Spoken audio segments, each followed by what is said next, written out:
எழுத்தாளர் மாலனின் நாவல் தோழி 2ஆம் பாகம், அத்தியாயம் 28. ஒலிவடிவம் சரஸ்வதி தியாகராஜன், பாஸ்டன். இவர் என் அண்ணன் கற்பகநாதன். அப்பா போனதுக்கப்புறம் இவர்தான் என்னை வளர்த்தார். சொல்லியிருக்கேன்ல, எனக்கு 10 வயசு இருக்கும்போது அப்பா போயிட்டாரு என்றால் சித்ரா அருகில் நின்றவரை காட்டி. அவர் 6 அடிக்கு 2 அங்குலம் குறைவாக நெடுநெடுவென்று நின்றார். கரிய மேனி, வெள்ளை சிகை, விழுந்த வழுக்கை முன்னேறாமல் முன் நெற்றி மட்டும் தூக்கலாய் தெரிந்தது. சித்ராவை ரொம்ப கெட்டிக்காரியா வளர்த்திருக்கீங்க என்றாள் வித்யா அவரிடம். யார் சித்ரா என்பது போல அவர் அரை நிமிடம் மலங்க மலங்க முழித்தார். அவர் மனதில் அவள் இன்னும் பெரிய நாயகியாகவே இருந்தாள். போங்கக்கா, கிண்டல் பண்றீங்க என்று சித்ரா செல்லமாக சிணுங்கிய பின்னர் தான் அவருக்கு தன் தங்கையை தான் முதல்வர் சொல்கிறார் என்பது புரிந்தது. என்ன செய்கிறார் என்றாள் வித்யா சித்ராவை பார்த்து. அதிகம் படிக்கல, படிக்க வசதி இல்லை. அப்பா போன பின்பு இவர்தான் எல்லாரையும் ஆளாக்க வேண்டியிருந்தது. விவசாயம்தான் பார்த்தார், ஆனால் அதில் கெட்டிக்காரர். உள்ளங்கையில் விதையை எடுத்து உரசி பார்த்தார்னா விளையுமா பொய்க்குமான்னு சொல்லிடுவார். தாயே, அவங்க எல்லாம் தெரிஞ்சவங்க, அவங்க கிட்ட ரொம்ப அழக்காத என்று கடிந்து கொண்டவர், எல்லாம் அனுபவம்தாம்மா என்றார் வித்யாவிடம்.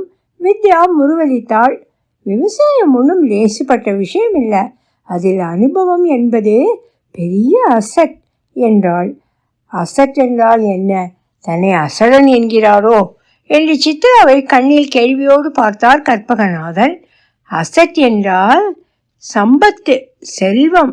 என்ன, சரிதானே அக்கா என்று வித்யாவை பார்த்தாள்.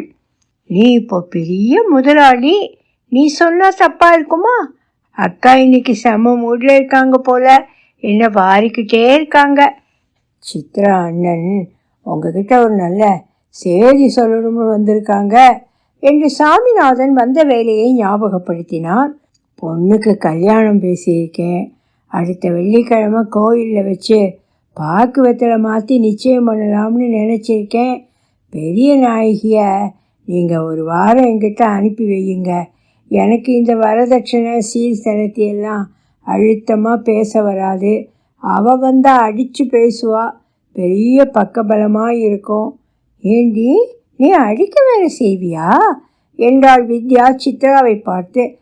அவசியம்னா அதையும் செய்யத்தானேக்கா வேணும். என்ன சாமிநாதன், சரிதானா அவ சொல்றது? உங்க அனுபவம் எப்படி? அடிச்சிருக்காளா? கொலையும் செய்வாள் பத்தினி என்று பழைய சீமாவசனத்தை உதிர்த்தான் சாமிநாதன். சித்ரா முறைத்து கொண்டே தூரத்தில் நின்று கொண்டிருந்த அவனை நோக்கி கையை உயர்த்தினாள். அந்த கூடத்தில் இருந்த எல்லோரும் கண்ணில் நீர் தெழும்ப உறக்கச் சிரித்தார்கள். மாப்பிள்ளை என்ன செய்கிறார்? உறவுக்கார பையன்தான், வெளிநாட்டில் வேலை செய்கிறார். எந்த நாடு, என்ன வேலை? வெளிநாட்டு வேலைன்னா வசதியாக இருக்கணும்னு அவசியம் இல்லை. அங்கேயும் லாரி ஓட்டுறவங்க, கொத்தாள், சித்தாள் எல்லாம் இருக்காங்க என்றாள் வித்யா. கற்பகநாதன் சாமிநாதனை பார்த்தார். பிரான்ஸில் ஃபேக்ட்ரி மேனேஜர் என்றார் சாமிநாதன். என்ன ஃபேக்ட்ரி? சாமிநாதன் தயங்கினார். பின் மெதுவாக ஒயின் என்று ஆரம்பித்தவர் சடக்கென்று ஷாம்பெயின் ஃபேக்ட்ரி என்று மாற்றிக்கொண்டார். அது தப்பில்லை, அவர் குடிப்பாரா? சேச்சே, தங்கமான பையன் என்றாள் சித்ரா முந்தி கொண்டு. பொண்ணுக்கு என்ன செய்ய போறீங்க? 30 பவுன் போடலாம்னு நினச்சிருந்தேன்.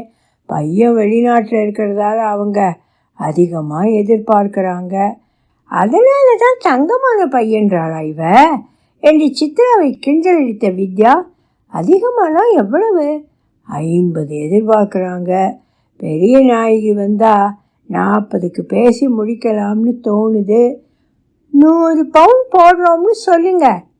கற்பகநாதன் திகைத்தார். அம்மா, அது எனக்கு ஆகாதுமா. என் தலையை அடகு வச்சாலும் அத்தனை புரட்ட முடியாதுமா. உன் தலையை யார் அடகு பிடிப்பா? மதிப்புள்ளதானே அடகு வைக்க முடியும் என்று அண்ணனை கலாய்த்தாள் சித்ரா. சும்மா சொல்லுங்க, எல்லாம் சித்ரா செய்வாள். அக்கா, சித்ரா திகைத்து போய் வித்யாவை பார்த்தாள். நீங்கள் சித்ராவுக்கு அண்ணன்னா எனக்கும் அண்ணன் தான். உங்கள் பொண்ணு எங்கள் வீட்டு பொண்ணு, அவளுக்கு நான் செய்வேன், நாங்கள் செய்வோம். என்னடி செய்ய மாட்டியா? கற்பகநாதன் பேச நான் எழாதவராக கை உயர்த்தி கும்பிட்டார்.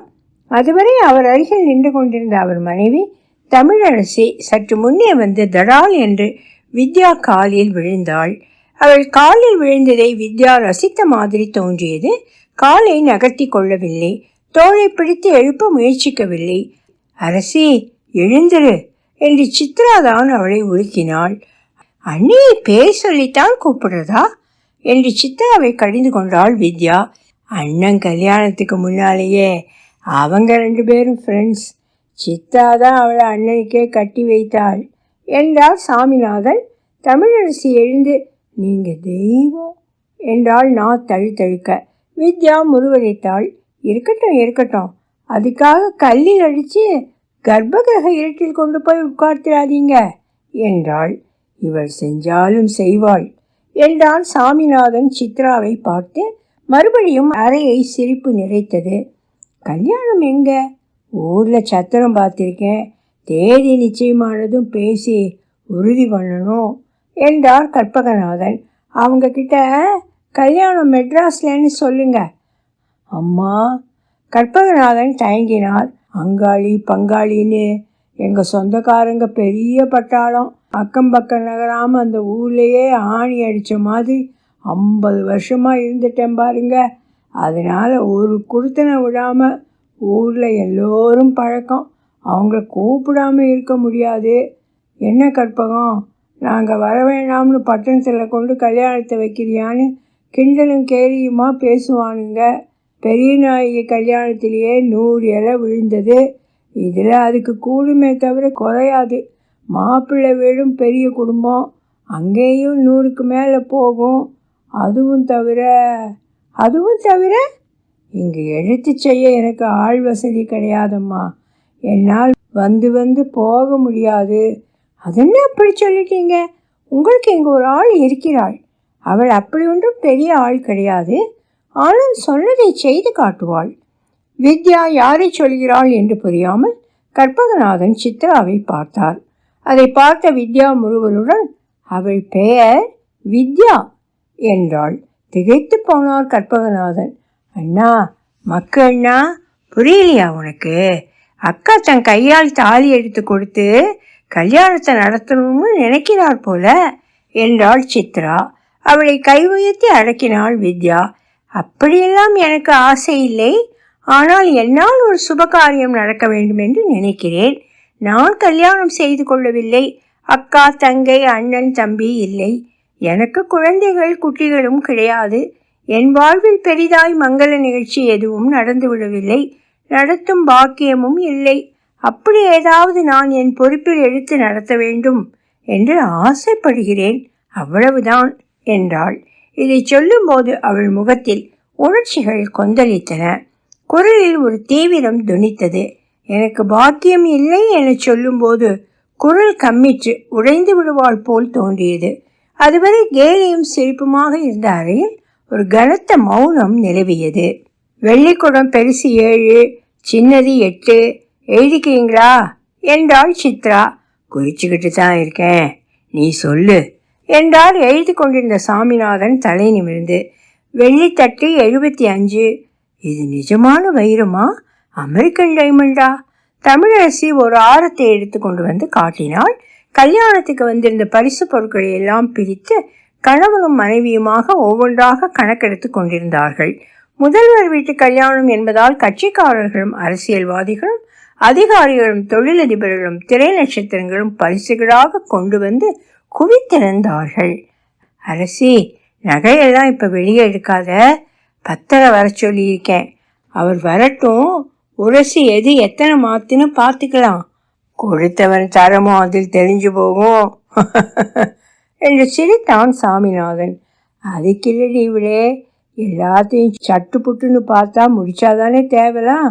பரிசுன்னு வந்ததை காலத்தில் மாப்பிள்ளை வீட்டுக்கு அனுப்பிச்சா தானே நமக்கு மரியாதை இருக்கும். என்னது, மாப்பிள்ளை வீட்டுக்கு அனுப்புறதா?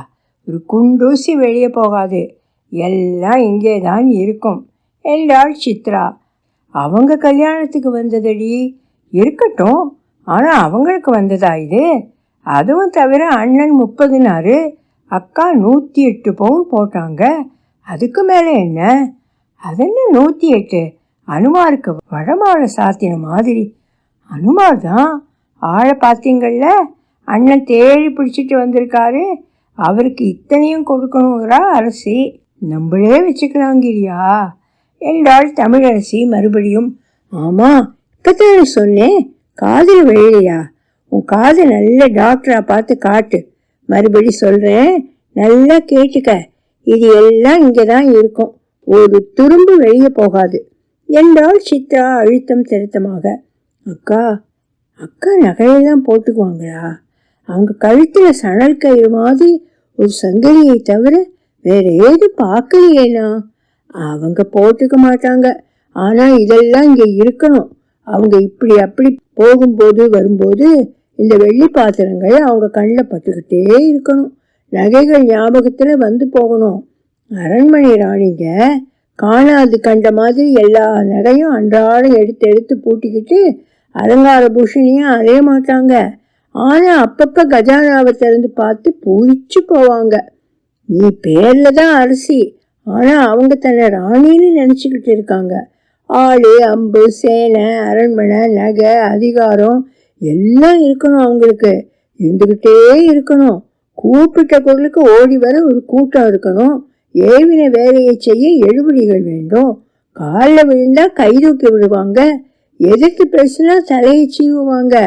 மன்னிக்கிறதுலையும் தண்டிக்கிறதுலையும் அவங்க அரசி தான். கொடை கொடுக்கறதுலையும் சரி, கோபப்படுறதுலையும் சரி, அவங்க ராணி. அந்த நினப்பு தான் அவங்கள செலுத்துது. அதுதான் அவங்க பலம், அதுதான் அவங்க பலவீனம். கரெக்ட், அவங்க பலவீனத்தை சரியாக பிடிச்சிட்ட. பலவான்களை பலத்தால் ஜெயிக்க முடியாது, அவர்களது பலவீனத்தால் ஜெயிக்கலாம். அட, இது நல்லா இருக்கே என்றான் சாமிநாதன். சொன்னது காந்தாரி. காந்தாரியா? அது யாரடி என்றாள் தமிழரசி குழப்பத்துடன். அவளை உனக்கு தெரியாது என்று முருகலித்தாள் சித்ரா. தொடரும். ஒலிவடிவம் சரஸ்வதி தியாகராஜன், பாஸ்டன்.